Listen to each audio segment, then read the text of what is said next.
దేశీ గిరిజాతి ఆవు ఫామ్ మే 2018 నుంచి స్టార్ట్ చేసినాము. బిఏ పోస్ట్ గ్రాడ్యుయేషన్ చేసిన మార్కెటింగ్ స్పెషలైజేషన్లో. ఇది ఎందుకు స్టార్ట్ అయినామంటే జాబ్ ఒకసారి ఎంబీఏ అయిన తర్వాత కొన్ని సంవత్సరాలు జాబ్ చూసిన, నా ఓన్ బిజినెస్ కూడా చేసిన. నాకు డిజైనర్ క్లోదింగ్లో ఎక్స్పీరియన్స్ ఒక 6 years దాంట్లో కూడా చేసిన, జాబ్ చేసిన.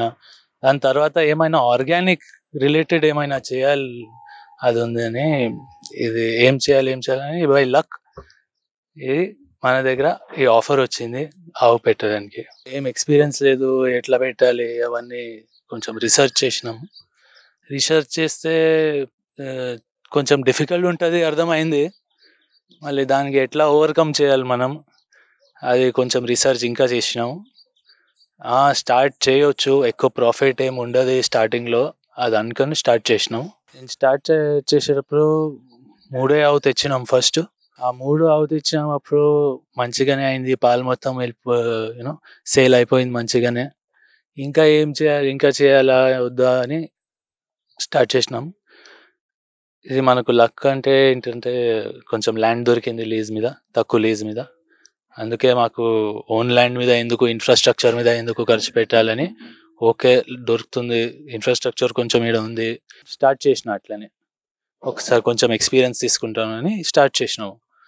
అంతే. దాని తర్వాత ఏమంటే ఫస్ట్ 3 ఆవు తెచ్చినాము, అది మంచిగానే వీవర్ ఏబుల్ పాలు మొత్తం అమ్మడానికి అయింది. దాని తర్వాత ఏంటంటే ఇంకా 3 తెచ్చినాం. అది 3 తెచ్చితే ఇంకా అవి కూడా మంచిగానే పాలు వెళ్ళింది, మంచిగానే అయింది. అప్పుడు ఒక మిస్టేక్ అయింది, ఓవర్ కాన్ఫిడెన్స్ అంటారు కదా, అట్లా ఒక మిస్టేక్ అయింది. నేను ఒక్కసారే ఇంకా 10 తెచ్చేసినాం ఆవు. అక్కడ ఏమైంది, ఆ ట్రాన్స్పోర్ట్లో చాలా ప్రాబ్లం అయింది. కొన్ని దూడలు చచ్చిపోయినాయి, అది చాలా ప్రాబ్లం అయింది. అది లాస్, అదే మా ఎక్స్పీరియన్స్ లేకుండా అదే అయింది. ఎక్స్పీరియన్స్ ఇప్పుడు అది దాంతో okay, no problem, learning experience ఉండే. దాంతో అక్కడి నుంచి మళ్ళీ ఓకే, కొంచెం పైసలు ఖర్చు అవుతాయి, ఏం కాదని స్టార్ట్ చేసినాం. ఆ ఆవు కూడా ఒక ఇయర్ ఓన్లీ అన్ని గిరిజాతియే తెచ్చినాము మనం. ఆ గిరిజాతిలోనే ఏమవుతుంది, ట్రాన్స్పోర్ట్లో ఎక్కువ స్ట్రెస్ ఎక్కువ అయితే వాళ్ళు పాలు కంప్లీట్గానే ఆపేస్తారు, కంప్లీట్గా. సో అయితే ఏమవుతుంది, ఫస్ట్ ఇయర్ మన దగ్గర అదే అయింది. ఎక్కువ ఆవు మన దగ్గర 15 ఆవు అయినాయి, 16 ఆవు అయినాయి. అప్పుడు ఏమైందంటే ఆ ట్రాన్స్పోర్ట్లో స్ట్రెస్ కారణంతో ఎక్కువగా ఆవు పాలు బంద్ చేసేసినాయి. పాలు బంద్ చేస్తే ఏమైంది, మన దగ్గర 5-6 కౌజే పాలు ఇచ్చేది. ఆ పాలే మొత్తం అమ్మేసి మొత్తం అన్ని ఆవుకి కేర్ టేక్ చేసినాము. నేను మేనేజ్ చేసినాం ఎట్లయినా సరే, పాకెట్ నుంచి కూడా పైసలు వేసినాం, అట్లా ఏం లేదు. పాకెట్ నుంచి కూడా పైసలు పోయినాయి. అప్పుడు చాలాసార్లు అనుకున్నా, వదిలేయాలా, మళ్ళీ జాబ్ చేయాలా, ఇదే కంటిన్యూ అవ్వాలి అని చాలా చూసినాం, చాలా ఆలోచన చేసినాం. ఇప్పుడు ఒక ఇయర్ అండ్ హాఫ్ అయిపోయింది. ఇప్పుడు ఇంకా కొంచెం కాన్ఫిడెన్స్ మెల్లిగా వస్తుంది. చేయొచ్చు, ఎక్కువగా హార్డ్ ఏం లేదు, హార్డ్ వర్క్ అంతే. మీరు హార్డ్ వర్క్ చేయాలి అంతే. హార్డ్ వర్క్ కోసం రెడీ ఉన్నాను, ఛాలెంజెస్ అన్ని కోసం ఓపెన్ ఉన్నాను. ఏమైనా ఛాలెంజ్ వస్తే అవి మీరు ఓవర్కమ్ చేయాలి అంతే. ఆ యాటిట్యూడ్, పాజిటివ్ యాటిట్యూడ్లో పెట్టుకుంటే anyone can do this business, ఎవరైనా చేయొచ్చు. మీరు హార్డ్ వర్క్ ఉండాలి, ఆ స్ట్రెస్ ఉండాలి. ఒక నెల సేల్స్ తక్కువ ఉంటాయి, ఒక నెల ఎక్కువ ఉంటాయి.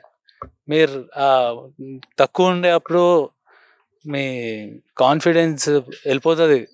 అప్పుడు కూడా కొంచెం చూడాలి, ఓకే నెక్స్ట్ మంత్ ఇంకా కొంచెం హార్డ్ వర్క్, సో గ్యారంటీగా సక్సెస్ అవుతుంది. మన దగ్గర అడ్వాంటేజ్ ఏముందంటే, సిటీతో దూరం ఉంది, అది ఒక అడ్వాంటేజ్, అది ఒక డిసడ్వాంటేజ్. డిసడ్వాంటేజ్ ఏంటంటే ట్రాన్స్పోర్ట్కి పాలు ఖరాబ్ అవ్వచ్చు, అందుకే తొందరగా అవి పిండినాక మొత్తం ప్యాకింగ్ చేసి తొందరగానే సిటీకి తీసుకుని వెళ్ళాలి. అది డిసడ్వాంటేజ్ అవుతుంది. ఎందుకంటే 4-5 గంటల తర్వాత పాలు ఖరాబ్ అవ్వచ్చు. ఎందుకంటే మేము పాల్లో ఏం మిక్స్ చేయరు, నో పెస్టిసైడ్, ఏం పాలు నో అడల్ట్రేషన్, ఎనీథింగ్ ఏం ఉండదు. అందుకే పాలు తొందరగా ఖరాబ్, రా పాలు తొందరగా ఖరాబ్ అవ్వచ్చు. అందుకే అది ఒక డిసడ్వాంటేజ్. అడ్వాంటేజ్ ఏంటంటే మన దగ్గర ఈడ సిటీతో దూరం ఉన్నాం, ల్యాండ్ ఎక్కువగా ఉన్నాయి, ఫ్రీగా ఉంటుంది. మన ఆవు ఫ్రీ మనది free range farm. Free range farm ఎందుకంటే మన ఆవు పొద్దున పాలు పిండిన తర్వాత ఒక గంట సేపు తర్వాత వదిలేస్తాము. అవే వెళ్ళి మేసుకుంటాయి, అవే తిరుగుతాయి. ఎందుకంటే అవే తిరిగితే కొంచెం హెల్దీ ఉంటుంది. ఆవు హెల్దీ ఉంటే పాలు కూడా హెల్దీ ఉంటుంది అప్పుడే. అందుకే అడ్వాంటేజ్, ఇది దూరం ఉంటుంది అడ్వాంటేజ్. ఇప్పుడు మొత్తం అది ఫ్రీ రేంజ్ ఫామ్ అంటే అది తిని వస్తాయి, పొద్దున వదిలేస్తే సాయంత్రం వరకు అవే తిరిగి వస్తాయి. దానికి అలవాటు అయిపోయింది అట్లనే. అవే తిరిగి వస్తాయి, మళ్ళీ కట్టేసి దానా పెట్టాలి. దానా పొద్దున సాయంత్రం పెట్టాలి. దానాలో ఏంటంటే ఫస్ట్ మేము పత్తిపిండితో స్టార్ట్ చేసినాం. పత్తిపిండి పోయిన సంవత్సరాలు మంచిగా వర్షం రాలేదు, అందుకే పత్తిపిండి కాస్ట్ చాలా ఎక్కువ అయిపోయింది. అందుకే అందరు ఏం చేశారు, ఎక్కువగా డైరీ బిజినెస్లో ఏం చేశారంటే కోకోనట్ కొబ్బరి పిండిలో మూవ్ అయిపోయారు. ఇంకా ఏంటంటే చాలామంది కంప్లైంట్ చేస్తున్నారు, కంప్లైంట్ కాదు, ఈ సజెషన్ వస్తుంది. ఈ గిరిజాతి ఆవు పాలు ఎవరికైనా హెల్త్ బెనిఫిట్స్ ఫస్ట్ చాలా ఎక్కువ ఉంటాయి గిరిజాతి ఆవు పాలు.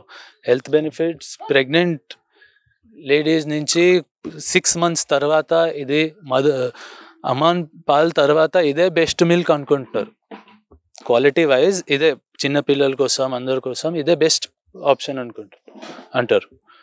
అయితే దాంట్లో కూడా A2 అంటారు, అన్ని పాలకి A2 అంటారు. A2 అంటే A2 ఏంటి అంటే 22 బ్రీడ్స్ ఉన్నాయి ఇండియాలో. అవన్నీకి అందరికీ A2 అంటారు. అందరికీ A2 ప్రోటీనే ఉంటుంది. ఆ దాంట్లో కూడా సబ్ కేటగిరీస్ ఉంటాయి. ఏ పాలు ఎట్లా ఉంటుంది క్వాలిటీ వైజ్. ఏ ఆవు పాలు ఎక్కువ ఇస్తే ఆ క్వాలిటీ తగ్గిపోతుంది, క్వాంటిటీ తక్కువ ఉంటే బెనిఫిట్స్ ఎక్కువ ఉంటాయి. ఈ ఆవు గిరిజాతి ఆవు 3 నుంచి 5 వరకు క్వాలిటీ బ్రీడ్ మీద ఉంటుంది, అట్లా పాలిస్తుంది పూటకి. 3 లీటర్ నుంచి 5.5 మ్యాక్స్. 5.5తో ఎక్కువ ఏ గిరిజాతి ఆవు. అవి మీరు మిక్స్ బ్రీడ్ జెర్సీతో క్రాస్ చేస్తే, లేకపోతే బయట నుంచి తెచ్చే ఆవుతో క్రాస్ చేస్తే అది ఇవ్వచ్చు, అట్లా ఏం లేదు. వెటనరీ డాక్టర్స్ ఇక్కడ లక్కీలీ మన లోకల్లో శివంపేట్ మండల్లో డాక్టర్ చాలా ఈజీగా దొరికినాయి. చాలా హెల్ప్ చేశారు మనకు స్టార్టింగ్ నుంచి. డైరీ ఫామ్లో యాక్చువల్లీ ఫస్ట్ స్టార్ట్ చేస్తే అదే ఎక్కువగా ఇబ్బంది అవుతుంది. డాక్టర్ దొరకాలి, ఎక్స్పీరియన్స్ డాక్టర్ దొరకాలి, అదే చాలా ఇంపార్టెంట్ అండి. ఈ 30 ఆవు పొద్దున మాకు 80-85 లీటర్స్ అవుతాయి, సాయంత్రం 85-90 లీటర్స్ అంతే, సేమ్ అవుతుంది. ఆ పొద్దున ఇచ్చే పాలతో మేము మొత్తం సిటీలో డిస్ట్రిబ్యూషన్ చేసేస్తాము. సాయంత్రం ఉండే పాలతో మేము ఫస్ట్ పెరుగు తయారు చేస్తాము. సాయంత్రం పెరుగుతో బిలోనా మెథడ్, ఇది వేదిక్ మెథడ్తో నెయ్యి తయారు చేస్తాము. ఆ నెయ్యిలోనే ఎక్కువగా ప్రాఫిట్ రావచ్చు. ఎందుకంటే ఆవు నెయ్యి, దేశీ గిరిజాతి ఆవు నెయ్యి ఒకటే ప్రోడక్ట్, దానికి మెల్టింగ్ పాయింట్ మన బాడీ టెంపరేచర్తో తక్కువ ఉంటుంది. అందుకే ఈ ఆవు నెయ్యితో చాలా అడ్వాంటేజెస్. గిరి ఆవు స్పెషాలిటీ ఏముంటుంది అంటే దీనికి ఒక సూర్యకేతు నాడి అంటారు, సూర్య నాడి అంటారు దాన్ని. ఇది వెయిన్ పోతుంది ఇక్కడి నుంచి, పైన వెయిన్ ఉంటుంది. అది ఏంటంటే సూర్య నుంచి విటమిన్స్ అబ్జార్బ్ చేస్తుంది. అలా మన శాస్త్రాలు కూడా అట్లనే చెప్పారు. మొత్తం ఇది అబ్జార్బ్ చేసి పాలకి కూడా గోల్డెన్ కలర్ ఇస్తుంది. అదే ఆ గోల్డెన్ కలర్ పాలు కూడా వస్తుంది. ఇంకా నెయ్యిలో కూడా మీరు ఆవు నెయ్యి, గిరిజాతి ఆవు నెయ్యి చూస్తే అవి గోల్డెన్ కలర్ ఉంటుంది. దానికి మన వేద శాస్త్రాల్లో లిక్విడ్ బంగారం అంటారు. సాఫ్ట్వేర్ ఇండస్ట్రీలో చూస్తున్నారు జాబ్, ఊరు నుంచి అందరూ సిటీకి వెళ్ళాలి చూస్తున్నారు జాబ్ కోసం. మన దగ్గర ఊర్లో చేసేది ఫార్మింగ్ చేసేది ఎవరు దొరకలేరు. అందరికీ సిటీ వెళ్ళాలి, సిటీ లైఫే మంచిగా అనిపిస్తుంది. ఇప్పుడు అది కొంచెం టైంలో అదే రివర్స్ అవుతుంది. అందరు మళ్ళీ ఊరికే వస్తారు. ఎందుకంటే చిన్నగా ఉన్నప్పటి నుంచి నేను సిటీ లైఫ్ చూసినాం. ఎట్లా ఉంటది సిటీ లైఫ్. ఇప్పుడు కొన్ని 1 ఇయర్ నుంచి ఈడ లైఫ్ చూస్తున్నాం. ఈడ ఈ బిజినెస్‌లో లైఫ్ చూస్తున్నాం. నేను నా ఎక్స్‌పీరియన్స్‌తో చెప్తున్నాము. ఊరు లైఫే బెస్ట్. ఎందుకంటే పొద్దున లేయాలి. మంచి బ్రీతింగ్ ఎయిర్, మంచి గాలి ఉంటది. No pollution, nothing. చాలా బెనిఫిట్స్. తినేది మనమే గ్రో చేయొచ్చు. మనమే ఏం తింటున్నాం తెలుస్తది మనకే. తెలిసిపోతది. ఏం తింటున్నారు, దాంట్లో ఏమైనా ఉందా లేదా, కెమికల్స్ ఏమైనా ఉన్నాయా లేవా, అవి మనకే తెలిసిపోతది. ఇంకా అంటే ఈడ ఈ బిజినెస్‌లో చిన్న చి చిన్న ఫార్మర్స్ చేస్తే ఆనికి లాభం అవ్వలేదు. మన మంచిగా ఇది చేస్తే నియర్లీ 1,00,000 మనం ప్రాఫిట్ ఈజీగా ఎర్న్ చేయొచ్చు. మన అక్కడ జాబ్ చేస్తే సిటీలో ఏమైనా ఐటీ కంపెనీలో జాబ్ చేస్తే అక్కడ కూడా అంత శాలరీ వస్తది. మళ్ళీ శాలరీ మీద ప్రెషర్ కూడా ఎక్కువ ఉంటది. జాబ్ ప్రెషర్ చాలా ఎక్కువ ఉంటది. ఇక్కడ కూడా ప్రెషర్ ఉంటది. మళ్ళీ మీరు ఎంజాయ్ చేయొచ్చు ఈడ. మీరే మీ బాస్, నువ్వే. ఏమైనా లాభం అయితే మీకే అయితది. ఏమైనా లాస్ అయితే మీకే అయితది. కొత్తగా మీరు స్టార్ట్ చేసి చూస్తున్నారంటే ఈ బిజినెస్‌లో నా సజెషన్ ఏంటంటే మీరు హార్డ్ వర్క్ కోసం రెడీ ఉండాలి. ఎక్కువగా హార్డ్ వర్క్ కోసం రెడీ ఉండాలి. రిజల్ట్స్ పక్కా వస్తాయి. మేము తక్కువతో స్టార్ట్ చేసినాము. ఇప్పుడు మన దగ్గర 30-50 వరకు ఉన్నాయి. రోజుగా 150 లీటర్స్ వరకు పోతుంది. వేస్టేజ్ అగ్రికల్చర్‌లో మనం చూడాలంటే వేస్టేజ్ అసలే లేదు. వేస్టేజ్ ఎందుకు లేదంటే మనకు పాలు అవుతుంది. పాలు మీరు డైరెక్ట్గా అమ్మొచ్చు. లేకపోతే మన దగ్గర పనీర్ కూడా చేస్తున్నాము. పనీర్ చేయొచ్చు. లేకపోతే దాంతో మీరు పాలతో నెయ్యి కూడా చేయొచ్చు. అందుకే మీకు వేస్టేజ్ ఏముండదు. మీరు ఏమైనా చేయొచ్చు పాలతో. 3 నుంచి స్టార్ట్ చేసినాం. ఇప్పుడు 30 ఉన్నాయి. మేము ఇంకా ఒక 1 ఇయర్‌లో చూస్తున్నాం 50తో కూడా ఎక్కువ పెట్టుకుంటున్నాం చూస్తున్నాము. ఇంకా ఒక 5 ఇయర్స్‌లో నేను టార్గెట్ చేస్తున్నా మన దగ్గర 100, 120 వరకు ఉండాలి. ఈ బిజినెస్‌లో మీరు ఎన్ని ఆవు మీ దగ్గర ఎక్కువ ఉంటే అంత లాభం అవ్వచ్చు మీకు. పాలు మీరు మొత్తం అమ్మితే మీకు మినిమమ్‌గా 1,00,000 లాభం మంత్లీ అవ్వచ్చు ఈజీగా.